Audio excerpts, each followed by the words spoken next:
Hello everyone, Facebook Live number 2. I'm super excited.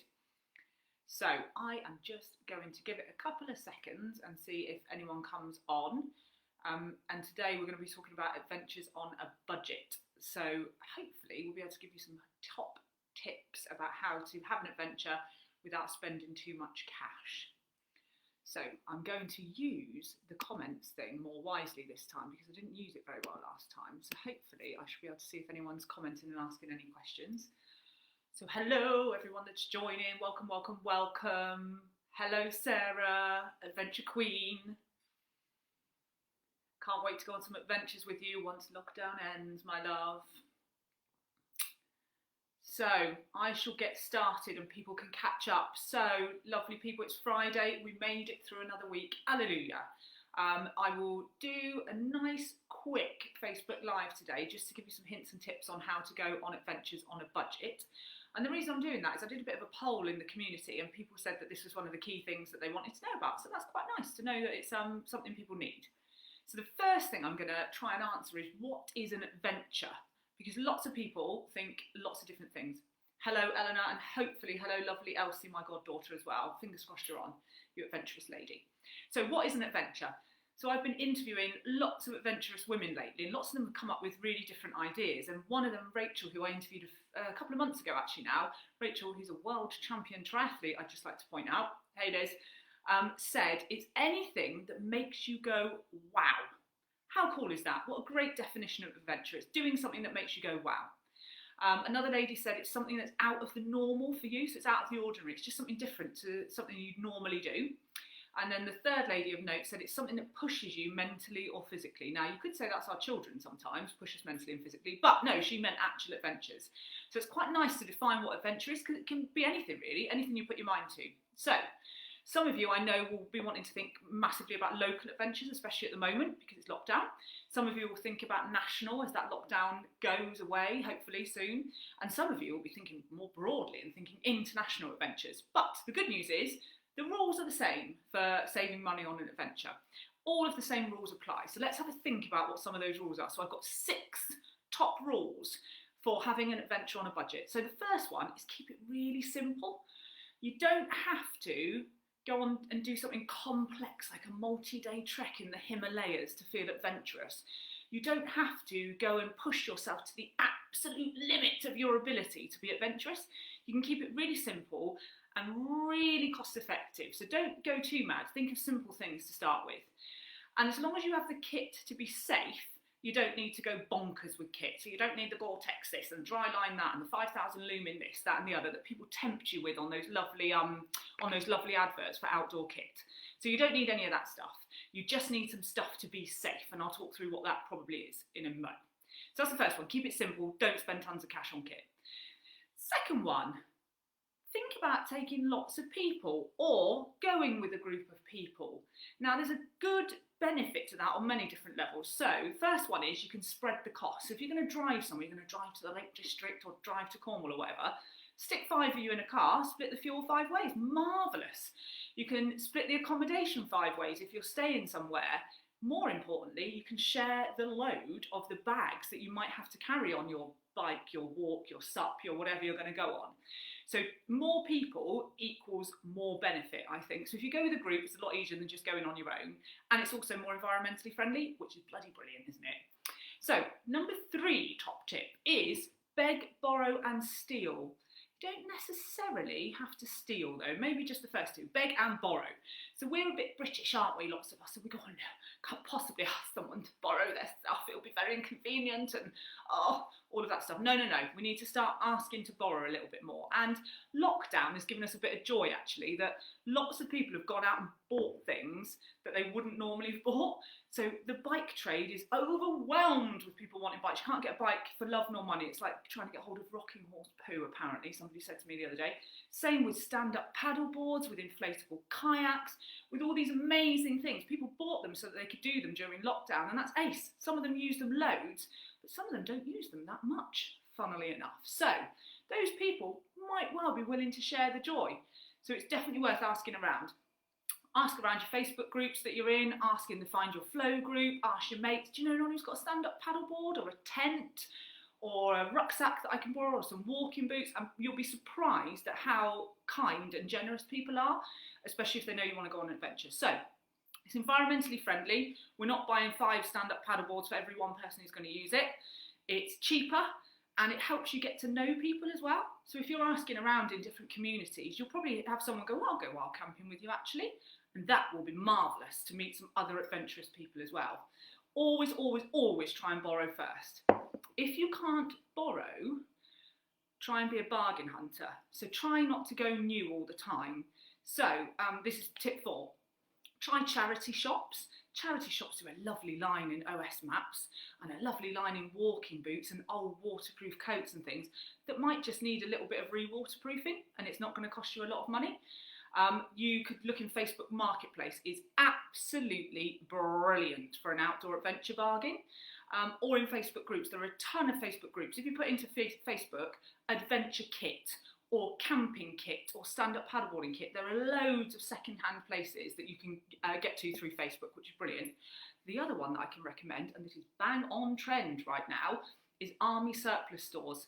The kids love the camo, and I think us old people should love the camo too. You may well get green sleeping bags in there, but they'll be cheap, they'll be really good quality, and they'll last you a lifetime. So try and be a bit of a bargain hunter if you can't borrow. 5th one, and this is an absolute joy right now in lockdown, because we've got a little bit of time sometimes when we're not schooling the kids and we're not doing pointless blinking craft tasks with them. Sell your pointless stuff to go on an adventure. Look around your house and think about that Moroccan lamp that Auntie Maureen got you for Christmas and think, do I like that Moroccan lamp, or would I rather sell it and go on an amazing adventure with the money? So really, really have a look around your house and think, is that giving me as much joy as going on a stand-up paddleboarding adventure will give me? No, it's not, so I'm going to sell it. So there's all sorts of things you can sell, old kids' clothes that they've grown out of, dodgy Christmas gifts, things that you thought you might need during lockdown and you definitely don't. We only need wine. So really have a look around your house, because old lamp equals adventure. Selling kids' clothes equals adventure. Think of it in those terms and it suddenly all becomes very, very valuable. So yeah, sell your pointless stuff. Get rid of it. We don't need stuff. We need fun. We need adventures. Okay, my final tip might be a little bit more for international or national travel stuff or adventures. Number 6 is volunteer. So there are some brilliant organisations out there that are either charities or research organisations or conservation organisations that will happily take volunteers still, give them bed and board in return for the work that they do. And there are some brilliant networks for teachers. Liz, go away to Tibet and teach in Tibet for a year. Brilliant networks for all sorts of different trades or skills or non-skilled people who just want to go and dig in. Hey Lynn, nice to see you. So yeah, go and volunteer for somewhere. Think about that. Get into Google, think about volunteering, and it can take you to some incredible places across the world. Obviously check the company out, that they're not dodgy, and make sure they're reputable and you can see that they've, got people home safe and sound. But yeah, absolutely, it's a brilliant, brilliant way to get away. Yeah, and for sure, Sarah, you're right. Beach cleaning in Bali would be a great task right now, I have to admit. So, those are my 6 top tips then. So keep it simple, be a bargain hunter, borrow things, go with friends, maybe do some volunteering, and don't worry too much about too much kit. We don't have to do that, and sell all your rubbish in your house. So those are the 6 top tips. So then some of you asked me specifics, like for specific adventure ideas that you could do locally or that you could try on a budget. So I've got my list already written out in red pen because I couldn't find my black pen. Number 1 for bargain adventure ideas is all about like how you can get around under your own steam. So that's either walking, running, or on a bike, I guess. That's your own self-propelled things, unless you've got roller boots like Sarah Reeves. She's got roller boots, she might be able to go around on those. So the trouble with those things, I quite often find is like, oh my God, where am I going to walk today? Or where am I going to take the kids out on a bike? What can I do for a little bit of inspiration? So I think it's very difficult to start from a blank page. So one of my favourite things is to go and get a raggedy old OS map from the Chazza shop. They sell these for about £2. If you can't find one in a Chazza shop, you get them on eBay for about a £5. And if you want to treat yourself to a newie, they're only about £7 anyway. So I've got this one in Bristol, my local area, and I just open it up and I look for the biggest hill, or the deepest valley, or the furthest point south on the map. Or another good one that I saw the other day somebody did, I mean, they were mad. They rode their bicycle around the perimeter of their county, around the county boundary, and saw all these amazing places that they'd never seen. But you could make that smaller. You could ride your bike around the perimeter of your village, or from your village to the furthest point north you can get and back again. So maps are a really good idea for inspiration. They also have really cool, weird stuff on them as well. There's all these weird symbols that are all over maps, and for map geeks like me, I blinking love looking at these. They'll often show things like where medieval barns were, or where Roman ruins were, or Roman roads, or things like that. So find a point of interest on the map and cycle to it, or walk to it, or run to it, or whatever. And this can be quite useful for kids as well, because kids love a map. Get a map out, spread it out on the floor, everyone have a roll round on it and a lay down on it. Get them to pick somewhere that they think looks really cool on a map, and go and adventure there. It doesn't have to be big and it doesn't have to be clever. It can be as simple as that. Now, there are also some amazing footpaths in the UK, and I bought myself the South West Coast Path book, £15 for 638 miles of adventure. Yes, please. It's got all the maps, got all the tips, got all the ideas in it, all the ways to get there, all the way to go on public transport to get there. So that is, for £15, I'm getting 600 miles of fun. So a book can be a really good investment in terms of taking away that blank page. No, Nick Groombridge, maps aren't just for finding rude names. However, you've hit the nail on the head of one of my top tips in a minute for kids. Absolutely a great idea, Nick. The other one, my lovely friend Ellie brought me a Great British Adventure map. Now, I can only guess the price because she's a very generous woman, so it's probably about £1,000. It may have been about £10, but inside it, it's laid out the whole of the UK, and it has shown different places where you can wild swim, where you can go for a walk with gorgeous views, where you can camp, where you can do whatever. But it's also got things like places where you can go skinny dipping.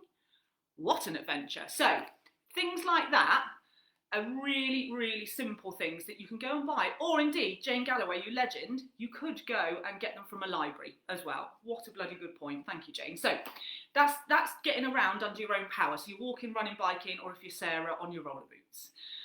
Next one, oh, hang on. And if you're going to do that, there's only a few bits of kit that I would definitely recommend you take if you're going to go for an all day or something like that. I just got myself a cheapy rucksack. I think it's 25 litres. Got it from Mountain Warehouse. It's £15 in the sale. So I always take myself a bag to get my water in and a bit of a first aid kit. And the things I make sure I never go without are emergency blanket. They're about £2 on eBay or Amazon or some other nicer store to buy from. They are really, really good if you get cold or if you get stuck somewhere. Stick on your emergency blanket. I also always take a battery charger for my phone, just in case my phone runs out, because you need to be able to make an emergency call. So those are my 2 bits of like imperative kit that I always take on a day thing. Okay, next one. Wild cooking is the next adventure that's really good locally. So you don't necessarily have to take too much. You can have a really little camp stove that are about a tenner. And you can just take up a little bit of something. You can take up hot chocolate and marshmallows with kids. Go for a wander on a footpath. Sit somewhere sensible. And just cook up some hot chocolate or cook up some pasta or something. You can get those sachet guys, can't you? The rehydrated ones. Do a bit of that and it tastes about 10 times better and it feels really adventurous and kids really love it. And if you're not with kids, it's even better because you can take really nice food. You could take hummus and dips if you wanted to, and a bottle of wine if you really wanted to. But yeah, going and cooking and eating outdoors is a really lovely thing to do for adventure. You could even, if you can find somewhere that allows it, go and like light a fire on a beach, that type of thing. If you can find a nice pebble beach that's got some driftwood on it, you can go and light a fire there and cook some marshmallows over it or cook a proper meal over it, which is really, really lovely. Now, the stove I've got is a really simple little one, and I thought I'd show you. It was a 20 quidder. It literally just pops on top of a gas bottle, and that gas bottle lasts me forever. So that alone, that 20 quid has bought me outdoor cooking forever. It is amazing. So yeah, definitely if you want to invest in something, that sort of thing's a good thing. And a decent tin mug to drink out of, because you can't drink out of a normal mug. You've got to get yourself a tinny. Okay, Next one is with kids. So yeah, lots of you asked about kids, and that can be really hard, especially with different age ranges. And someone talks about teenagers. Makes me feel sick. Haven't got a teenager yet, but some ideas are an app called the geocaching app. I don't know if any of you have ever seen that, but it's a brilliant app. It's a bit like treasure hunting, but it is digital. So kids will like it because it gives them screen time. So you download the geocaching app, it's free, unless you want the advanced features, which I don't particularly use. And basically, it's people in the local community will have hidden small boxes with a notebook in and some sort of treasure in, and you go and you log the fact that you've been there, and you log it on your phone. You don't even have to touch it if you don't want to at the moment with COVID and everything. Log it on your phone, and then you get a list of all your caches that you've found, and that's international. That's everywhere. You can do that any country in the world. So if you want to get kids to do something, and it has to be digital, at least they're doing something a bit treasure hunty. For the younger kids, there's things like Pokemon Go. Like, they love going and finding out where all those Pokemon weirdo things are. So yeah, use a bit of Pokemon Go as well. The other thing, back to Nicola Greenbridge saying rude names on a map, you could spell something rude with the different places you go. Kids love that stuff. Spell poo out. So go to the pond, go to something beginning with O and another O, and you're laughing. You spell out poo, hours of fun with small children. The thing with children is, we all know this, the key things: take loads of food, because they are just ravenous all of the time. Keep them nice and warm, loads of layers, get them in that rucksack, and don't go too long, don't be too ambitious. Don't go, we're going on a 12-mile walk today, children. Maybe go 2 miles and just make it really exciting and somewhere that they can see something exciting. So next time you go, they'll be more keen to go. The other thing about kids is, they love rolling around on a map to plan, but they love having a bit of responsibility as well. So if you get them to maybe write up the kit list, or pick the place that you're going to go, or they're the ones that carry the thermos flask with the hot Ribena in, whatever it is, give them a bit of responsibility and they tend to engage a little bit more. So that's kids. If you can go without kids, go without kids. Much better. So, water-based adventures then. Some ideas for cheapy water-based adventures. Cheapest water-based adventures: wild swimming. Get yourself a swimsuit and a hat and a thermos and a towel, and you're away. Go and do some wild swimming. That's brilliant, especially with friends. A really lovely social thing to do when we can. The other ones are things like inflatable kayaks and SUPs that everybody's bought, so go and borrow one of those from people. As long as you've got some sort of buoyancy aid and someone who knows what they're doing with you, they're pretty safe adventures, but they still feel like adventures. And there are some lovely places to go that are really safe in the UK. Kind of lake, not ponds, don't go to duck pond. Lakes, canals, rivers are generally fairly safe for stand-up paddleboards. And again, you can get on those Facebook forums and see where the safest places to go are on those types of things. If anyone wants to borrow a stand-up paddleboard in the Bristol area, I will happily lend it to them. And people in the Find Your Flow group will happily lend you stuff as well. So get in there and check that out. Okay, this is the biggie. The next one is the one that everybody always asks about, and it's wild camping. So let's take it slow, people. Let's take it slow, because it can feel a bit scary, can't it, going and camping somewhere random without a portaloo or a shower at the ready. So step one, do some wild camping in your back garden if you're lucky enough to have one. So get out there, get out there in summer when it's not going to rain, hopefully, just in a sleeping bag with a pillow and loads of warm clothes, and you can actually wild camp just with that. And it's a nice, easy way to get into it. You might get attacked by the old badger, but you're probably pretty safe. The other one, the next step up from that, I think, is either car camping, or if you're lucky enough to have a van camping. But car camping, sling a couple of duvets in the back and a sleeping bag, and find somewhere really safe to park, or even on your drive to start with if you've got one. Wild camp in your car is absolutely fine, and it's just somewhere different, especially right now. I camped in my car outside my house the other night, and it felt like I'd been to Barbados. It was bloody marvellous. So yeah, a bit of car camping would be marvellous as well. If you want to go the whole hog and go hardcore and be Bear Grylls and go actual wild camping, it's probably easier than you think physically. It's just that mental thing of going, oh my God, I'm going to go and sleep somewhere that isn't a campsite and that is a bit scary. So it's fine. You can go wild camping in the UK. It is not criminal if you go and wild camp in the UK, but it is civilly wrong. The worst that can happen to you is someone asks you to move on from their land or from an area. If you want to be 100% kosher, go to Dartmoor or to Scotland, because you are allowed to wild camp freely, and there are other pockets of areas around the UK as well. But you're not going to get arrested, you're not going to get put in prison, nothing bad's going to happen to you. Go with a couple of friends. Go late in the evening, so scope it out in the day, go and find your little place that's away from houses, that's away from roads, where you're not going to annoy any farmers with animals and all that kind of stuff. Go nice and late and set up so you're in the dark and you're kind of not disturbing anyone. Be nice and quiet, and then leave early in the morning. And the most important thing is leave no trace. Just don't leave any trace that you've been there. So it's a brilliant website. If you Google leave no trace, it will tell you the principles of leaving no trace. So it's about not disturbing wildlife, it's not leaving any rubbish there, it's not setting fire to anything, it's all those obvious things, but that is actually a very doable thing in the UK.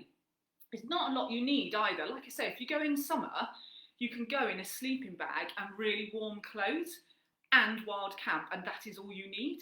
However, if like me and Jane and Ellie and other people, you want a little bit more luxury, you might choose to get something they call a basher, or call it a tarp as well. Some people call it a tarp, and I've got a 3 by 3 metre tarp, and all you do is got some strings on it. You can attach it to some trees and have it almost in the shape of a tent, really, so that the rain will run off it, and 2 or 3 of you can fit underneath that. So 2 or 3 of you could be cosy underneath your tarp or your basher, just in sleeping bags. Again, you don't need any other kit. You don't actually need a tent or a bivvy if you don't want one. So it is okay to go and do that, but it is scary. So the things I've learned is definitely go with some people who are good friends, go somewhere that's probably a mile or so from civilization so you can get back quickly if you need to, or you get a bit fretful or whatever, and just take minimal kit. Don't take too much because it ruins the fun of it. So just keep warm. You can take dried food, you can take a bottle of hot water and put it in with your rehydrated food. You don't need a camp stove or anything fancy, and it is one of the most amazing things you will ever do. It just makes you feel like bloody Bear Grylls, and who doesn't want to feel like Bear Grylls? He's amazing. And Sarah's just said, actually, you can wild camp above the highest wall line legally in the lakes, in places like the lakes. That's good knowledge, Sarah Watt. Thank you for that. So you can camp wild above the highest wall line. So I will, right up underneath the video, when I post it, I'll write these key things and the kind of things you need to remember. So to help you find places to wild camp, yes, Jane, you do need to take bottles of champagne or Prosecco with you when you wild camp. That is a legal thing. To help you, I always go back to those books and those maps and things. So there are brilliant things like the Wild Guide. I showed you the Wild Swimming Guide on the Wild Swimming Facebook Live I did last week. But there are some brilliant wild guides to Scotland. And this show you amazing places to go and see, but places where you can wild camp as well. Also, the amazing Alistair Humphreys has brought out a book called Which way? Not that way, this way. He's brought out a book called Micro Adventures. And it gives you loads and loads of ideas of different places to go and things to do. So I know it always feels like I'm about books, but I think sometimes when it's blank canvas, it's really hard. So these types of books will give you loads and loads of ideas. Okay, so what next? So we're 20 minutes in, what next? I think all of you should put a shout out about your plans in the Find Your Flow group. Which of these adventures are you going to try? What bit of kit are you going to shout out for? Because people in that group will lend you that kit. I can pretty much guarantee it. You could put a shout out in there for a buddy to go with, because we're allowed to go and exercise with one other person at the moment locally.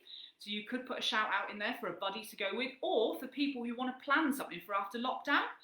That could be quite an exciting thing to do. To say, actually, come whenever it is, June, July, August, let's get together, a few of us, and go and do a wild camp, or go and do a bike ride, or go and do a whatever.